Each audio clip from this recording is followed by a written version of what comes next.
جس نے لالچ کو شعار بنایا اس نے اپنے آپ کو حقیر کر دیا، اور جس نے اپنی بدحالی کا پردہ کھولا وہ اپنی خوشی سے ذلیل ہوا۔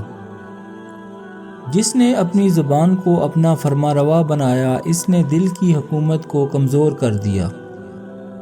بخل عار ہے اور بزدلی عیب ہے، اور ناداری ذہین آدمی کو ایسا گونگا بنا دیتی ہے کہ وہ اپنی حجت پیش نہیں کر سکتا۔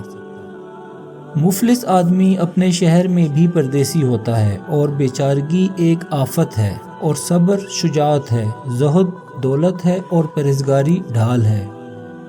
جو شخص اپنے آپ سے راضی رہتا ہے اس پر ناراض ہونے والے بڑھ جاتے ہیں۔ جب دنیا کسی کی طرف رخ کرتی ہے تو دوسروں کی خوبیاں اسے ادھار دے دیتی ہے، اور جب اس سے پیٹھ پھیرتی ہے تو اس کی اپنی خوبیاں بھی اس سے چھین لیتی ہے۔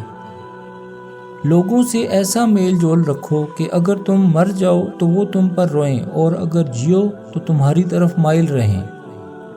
لوگوں میں سب سے بیچارہ وہ ہے جو اپنے لیے دوست حاصل نہ کر سکے، اور اس سے زیادہ بیچارہ وہ ہے جو بنے بنائے دوستوں کو کھو بیٹھے۔ جس کی رفتار کو عمل نے سست کر دیا ہو، نصب اس کی رفتار کو تیز نہیں کر سکتا۔ ترک آرزو سب سے بڑی دولت ہے۔ اللہ کی بارگاہ میں وہ بدی جو تمہیں رنجیدہ کر دے اس نیکی سے بہتر ہے جس پر تمہیں ناز ہو۔ بھوکے شریف اور سیر شکم کمینے کے حملہ سے خائف رہو۔ آج عمل ہوگا حساب نہیں ہوگا، کل حساب ہوگا عمل نہیں ہوگا۔ دوستوں کو کھو دینا ایک طرح کی غریب الوطنی ہے۔ جب عقل پختہ ہو جاتی ہے تو باتیں کم ہو جاتی ہیں۔ جب مسائل کے صحیح یا غلط ہونے میں شک ہو جائے تو ہر مسئلہ کے انجام کا اس کے آغاز پر اعتبار کیا جائے گا۔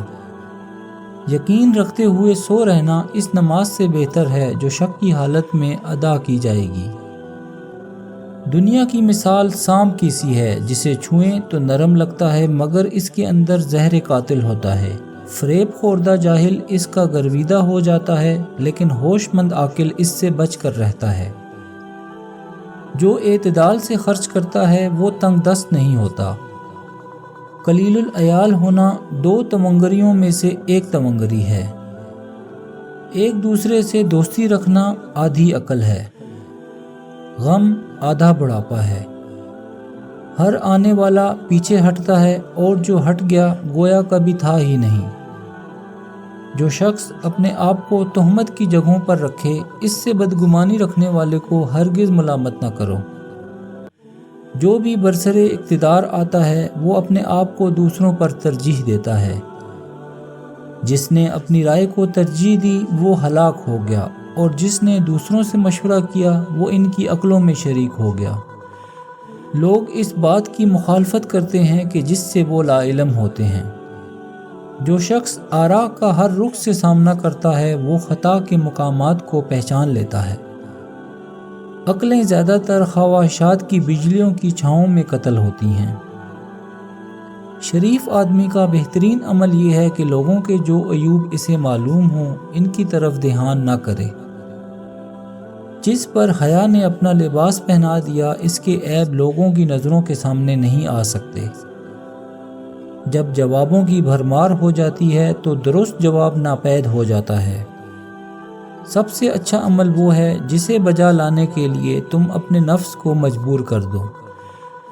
حسد نہ کرنے سے بدن تندرست رہتا ہے۔